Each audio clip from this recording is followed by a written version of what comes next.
اور سب ایسا ہی ہے وجدان انکل یہ بات جانتے تھے، ان سوالوں کے جواب ان سے لو۔ باہر میرے خاندان کے لوگ جمع ہیں، ان کے سامنے سین کریٹ کرنے سے بہتر ہے اپنے گھر جاؤ اور حنین کہیں نہیں جائے گی۔ دو ٹوک کہہ کر وہاں سے وہ نکل گیا۔ بیٹا آپ لے جائیے۔ اگر بچی اچھا محسوس، بخت کا دماغ اس قدر گما ہوا تھا کہ وہ وہاں سے چلا گیا۔ 2 منٹ مزید رہتا تو شاید بلال کا سر پاڑ دیتا۔ نازیہ کچھ ہو گیا کیا؟ تیری بہو باہر نہیں آئی؟ وہاں بیٹے وہ پوچھنے لگے۔ ارے نہیں خالہ آ جائے آپ، حنین باہر آؤ، بلال نے کہا۔ حنین نے اینا کو مجبور نگاہوں سے دیکھا۔ اینا نے اس کو پیار سے سمجھایا یہ معاملہ پیچیدہ ہے، وقت لازمی کچھ نہ کچھ کریں گے، تم تھوڑی دیر صبر کر لو، مجھے لے جاتے نا؟ حنین روئی۔ ہم ساتھ چلیں گے، آپ مجھے لے جائے گی؟ حنین خوش ہو گئی۔ ہاں وہ پیار سے بولی۔ دونوں باہر آ گئی۔ وہاں سب ناشتہ کر رہے تھے، ایک بلال کی امی ہی گھبرا رہی تھی۔ بس بیٹے آپ کے لیے چیئر لاتی ہوں۔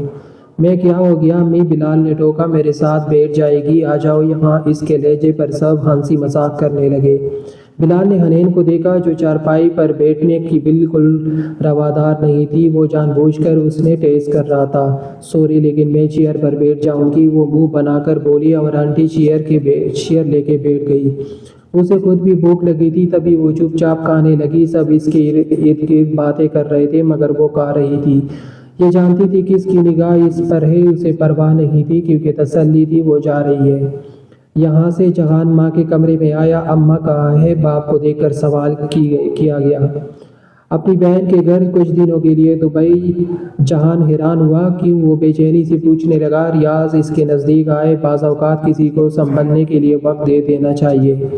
اس کے لیے شاک نہیں یہ کہ تم مالا سے نکاح کر چکے تھے، اب اسے سنبھلنے کا موقع دو، مجھے یقین ہے وہ کچھ دنوں میں نارمل ہو جائے گی، تو ہم جا کر اسے منا لیں گے۔ لوہا گرم ہو تو بار بار چوٹ نہیں کرنی چاہیے۔ ایک چھوٹی بڑی کاری لگی ہوئی ہے، اسے انہوں نے سمجھایا تو جہان چپ ہو گیا۔ ہاں تو نواب زادہ تمہاری ہڈی میں چین ہے یہ نہیں؟ اچانک وہ ٹون بدل کر غصے سے بولے۔ اب میں نے کیا ہے؟ جہان جانتے ہوئے بھی انجان بن گیا۔ تمہیں کہا تھا کل رخصتی کر لو لیکن نہیں، اور آج تم اسے اپنے کمرے میں لے گئے تھے، تمہیں نہیں لگتا تم زیادہ ہی باہر نکل رہے ہو؟ اوقات سے وہ بولے تو وہ شانے اچکا گیا۔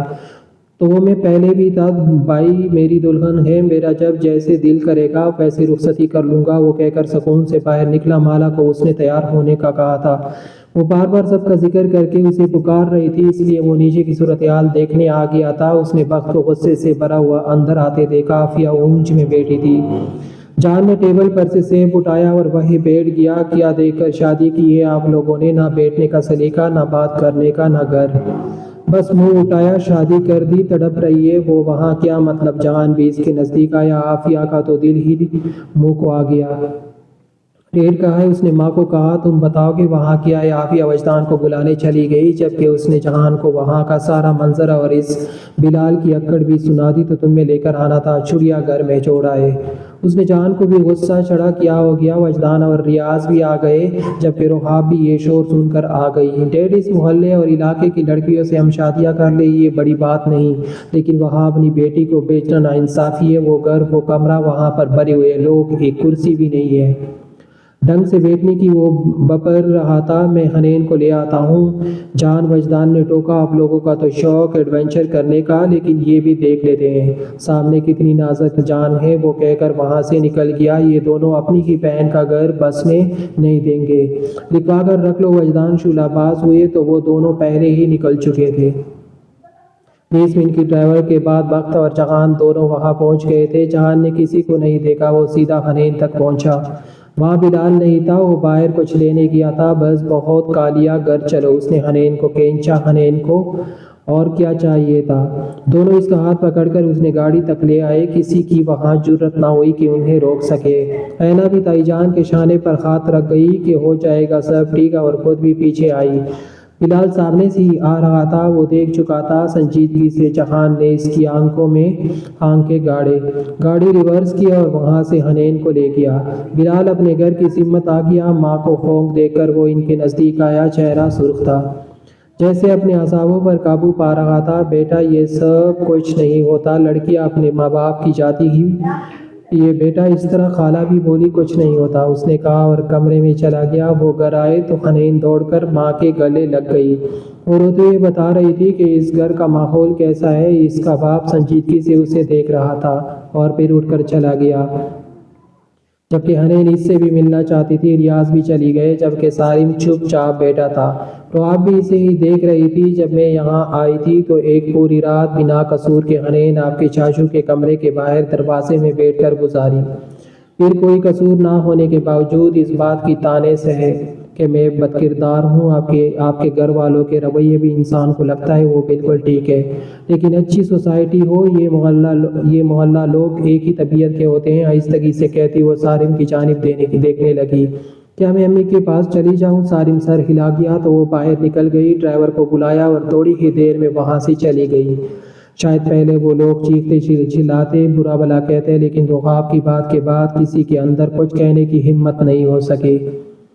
یہ سب خواب سا تھا، ہر بات ہی خواب لگ رہی تھی۔ وہ دونوں جہان کے کمرے میں تھے، اسے فکر نہیں تھی اس نے کچھ پکانا ہے، کسی کا کوئی کام تو نہیں رہ گیا، کسی کو اس کی ضرورت تو نہیں، کسی بھی بات کی پرواہ نہیں تھی۔ ارزیل بیڈ پر لیٹا ہوا تھا، وہ مسکراتی ہوئی اس کی ایک ایک شے کو چھو کر دیکھ رہی تھی۔ وہ کئی بار اس کمرے میں آئی تھی اور ہر بار ایک الگ ہی رخ ہو جاتا تھا۔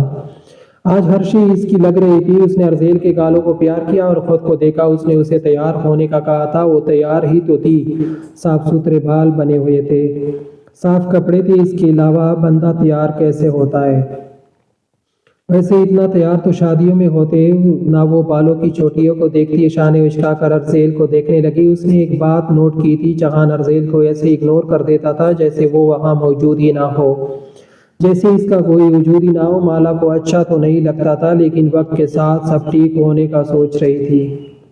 وہ جہان کمرے میں آیا اور ذرا خفگی اور غصے میں تھا۔ اس نے ان دونوں کو دیکھا، مالا ایک دم کھڑی ہو گئی۔ اسے ڈر لگا کہیں وہ ان دونوں کو باہر نہ نکال دے، شاید بھول گیا ہو کہ صبح خود ہی کمرے میں لایا تھا۔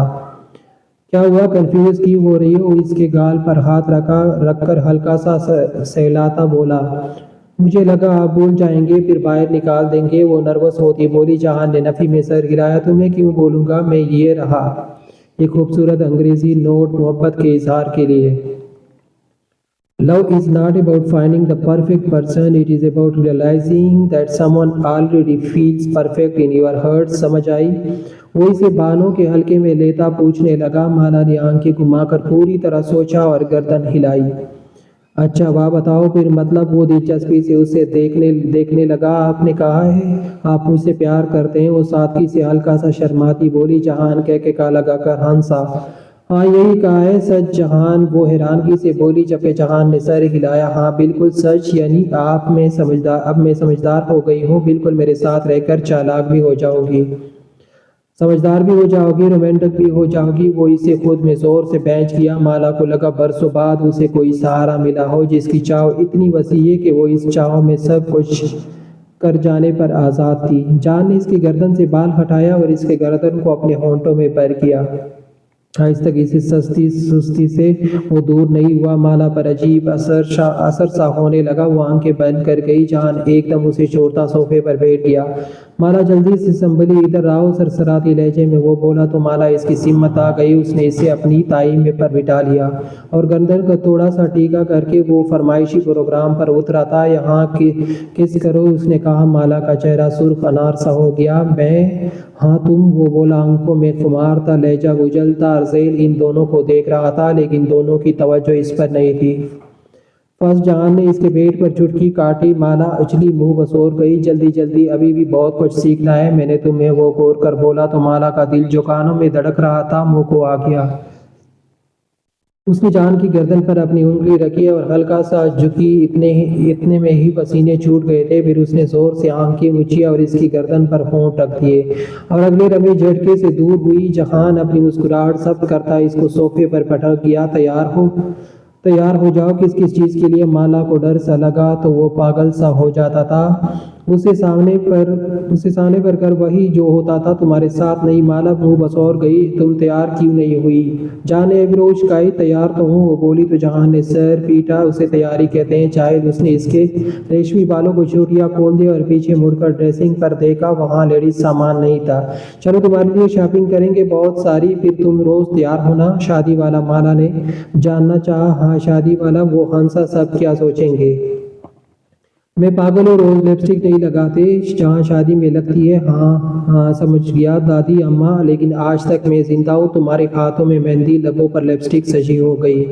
میرے مرنے کے بعد بھی میری آتما تمہیں روز تیار دیکھنا چاہیے گی۔ وہ بولا تو مالا سنجیدگی سے اسے گال پر چپٹ لگا دی۔ آپ سے پہلے میں مروں گی، پھر مجھے جینا نہیں آئے گا آپ کے بنا۔ آپ کو ایک بات بتاؤں؟ وہ اس کے گردن پر انگلیاں چلا رہی تھی۔ دیانی میں غصہ تو نہیں ہوں گے نا پلیز؟ وہ بولی تو جہان نے اس کی انگلیوں کو چوم لیا۔ نہیں ہوں گا۔ جب ممانی نے مجھے بھیجا تھا نا سعد بھائی کے پاس، اس وقت میں آپ کے لیے روئی تھی۔ اس کی آواز بھر گئی۔ سمجھ ہی نہیں آیا کیا کروں اس دن۔ دل کو پتہ چلا تھا آپ کی ہوں میں، لیکن دماغ میں نہیں تھا کیونکہ آپ بہت گندے تھے۔ وہ روتے منہ بسور گئی۔ جہان اسے دیکھتا رہا۔ وہ اسے خود میں سنبھالے تھا۔ اس نے اس کے گالوں کو چوما۔ میں تمہیں کبھی تنہا نہیں چھوڑوں گا۔ اور پورا 1 سال میں نے ہر روز سوچا تھا کہ کسی دن آپ آ جائیں گے، زبردستی غصہ کریں گے، آپ طریقے سے اپنا کر لیں گے مجھے۔ وہ بولی تو جہان نے آنکھیں سکیڑی۔ تو نکاح پر اتنا ڈرامہ کیوں کیا؟ وہ مجھے ڈر لگتا ہے آپ سے، تب سے جب ہم چھوٹے سے تھے۔ ممانی کہتی تھی جہان کے پاس نہ دیکھنا، لیکن اب زبردستی میرے ساتھ کھیلتے تھے اور مجھے گرا دیتے تھے کیچڑ میں۔ جہان ہنسنے لگا اور مالا کو تو گلے پچھلے سب قصے یاد آ رہے تھے کیونکہ اس نے سننے والا پہلا شخص تھا۔ وہ اتنا اثر والا کہ اپنی مرضی کے آگے تو بات ہی نہیں کرتا تھا۔ جہان نے اس کے ہونٹوں کو پیار کیا۔ آئی لو یو آہستگی سے اس کے کان کی لوگوں اپنے لبوں میں بھرتا بولا اور مالا پر اپنا سارا بوجھ چھوڑ دیا، جبکہ مالا اس کو زور سے پکڑ گئی۔ جہان کے ہونٹ بڑی تیزی سے اس کے گردن پر اترے۔ مالا کی بے ساختہ ہونٹوں سے آزاد ہونے والی آوازیں جہان کا جوش بڑھا رہی تھی۔ اس نے اس کی قمیض کا گلا پاڑنے کی مکمل ٹان لی۔ مالا جلدی سے روک گئی۔ میرے پاس کپڑے نہیں بچے۔ وہ نگاہ جھکا گئی اور آ جائیں گے۔ اس نے قمیض کو 2 ٹکڑوں میں بانٹ دیا اور پھر مالا جہان کو روک نہیں سکی، اس کو جا بجا پیار کرتا چلا گیا وہ، یہاں تک کہ مالا اپنے حواس تک کھونے لگی اور جہان کا بس نہیں چلا اگلی پچھلی ساری کسر نکال لے۔ اپنے حدود کو پار کرتا وہ مالا کے بالوں کو زور سے مٹھیاں جکڑ گیا۔ مالا پسینے میں بھیگ چکی تھی۔ جہان ہنسنے لگا اور اس کی پیشانی چوم لی، جبکہ مالا میں اتنی بھی سخت نیندی اٹھ سکے۔ جہان نے اس کے خود پر کر لیا۔ سو جاؤ، وہ بولا تو وہ اس کی باہنوں میں قید، اس کی گردن کی خوشبو کے حصار میں آنکھیں موند گئی، جبکہ جہان کو سگریٹ کی طلب بھی ہوئی تھی، لیکن جو نشہ خود میں اترا تھا ابھی بھی اس کے سامنے کیسے سگریٹ، وہ خود بھی آنکھیں موند گیا تھا۔ بلال اور حنین کے ولیمے کو 2 دن گزر چکے تھے۔ حنین واپس نہیں گئی تھی اور تیسرے دن بلال اسے لینے آ گیا۔ وہ بی بی امی کے کہنے پر مہمان سب جا چکے تھے، تبھی انہوں نے ضد لگا لی کہ وہ اسے لے کر آئے۔ بلال کی آمد پر کوئی خوش نہیں ہوا سوائے رحاب کے، جو 2 دن رہ کر آئی تھی۔ وجدان، ریاض اور عافیہ کے باقی سب کے منہ 2 من کے ہو رہے تھے۔ مالا کافی دینا؟ جہان نے موبائل پر سے سر اٹھا کر مالا سے کہا، جو اس کے پہلو میں ہی بیٹھی تھی کچن میں۔ تو اب شاذ و نادر ہی وہ جانا تھا۔ اب اس کا وہ سر ہلا کر کچن میں چلی گئی۔ بچے کھانا وغیرہ کا انتظام کر لو۔ وجدان بولے تو جہان کی تکلیف ہو گئی۔ اس نے کافی کا کیا کہہ دیا، اب اس کی بیوی سے کام کرائیں گے، جبکہ وہ بول رہا تھا کہ وہ پہلے بھی یہ سب کرتی تھی۔ مالا تو مسکرا کر چلی گئی۔ وہ بیٹے کیا حال چال ہے تمہارا؟ وہ بولے اچھا بھلا ہٹا کٹا دیکھ رہا ہے۔ جہان بولا۔ بلال نے قواری سے اسے دیکھا۔ جہان، ریاض پڑھ کے، جبکہ جہان منہ دبا گیا۔ کام کیسے جا رہا ہے بیٹا آپ کا؟ ریاض بولے تو وقت کے بھی دماغ میں تکلیف اٹھی، باڈی گارڈ کا کیا کام ہو سکتا ہے بھلا؟ بلال نے ان دونوں کو دیکھا اور کھڑا ہو گیا۔ حنین کو بھیج دینا، چلتا ہوں، تم پہلے اپنا گھر بدلو۔ سارے بولے تینوں کھڑے ہو اور دفع ہو جاؤ یہاں سے۔ وجدان کے منہ پر سے اب انگارے ہی نکلنے تھے۔ وہ تینوں اپنی بے عزتی پر ایک دم چپ ہو گئے۔ معذرت کرو، لیکن میں کہتا ہوں معذرت کرو، اور آئندہ بات کرنے کی تمیز نہ ہو تو اپنی شکل نہ دکھانا۔ وجدان کی داڑھ پر تینوں ممانا اٹھے، لاٹ مار انداز گامڑ۔ تینوں ریاض بھی بولے، جبکہ وہ چپ ہو گئے۔ عافیہ، حنین کو بلاؤ، وجدان بولے۔ پھر وہ تینوں کو اگنور کر کے وہ لوگ اپنی باتوں میں لگ گئے، جبکہ جہان اٹھ کر کچن میں آ گیا۔ جان عالم اب یہ کام نہیں کرنے کہ تمہارے چھوڑو مجھ سے پیار کرو۔ بس وہ کچن میں رحاب اور رینا کے سامنے ہی فری ہو گیا۔ ان دونوں کو ہی اس سے بیر تھا۔ دونوں کچن سے چلی گئی۔ جلتی ہے یہ دونوں مجھ سے۔ جہان کے کہا لگا کر ہنسا آپ کی بابیا ہے۔ مالا نے نفی میں سر ہلایا۔ خیر چھوڑو، گھٹنا کسی سے فرق نہیں پڑتا مجھے، بس تم میرے جان، میرے دل، میرے چین، میری آنکھوں کا سکون، تم میرے ساتھ پاس رہا کرو۔ آج ہم باہر کھانا کھاتے ہیں۔ چلے جہان، کیا ہو گیا آپ کو؟ وہ اس سے دور ہوئی کیونکہ وہ اس کے ہونٹوں پر جھک رہا تھا۔ ہاں باہر کھاتے ہیں کھانا، چلو۔ وہ ہاتھ پکڑ کر باہر نکلا۔ میں بول رہا ہوں آپ لوگوں کے ساتھ، سو بعد میں ملتے ہیں، ہائے۔ وہ کہہ کر باہر نکل گیا۔ مالا تو شرمندہ سی رہ گئی۔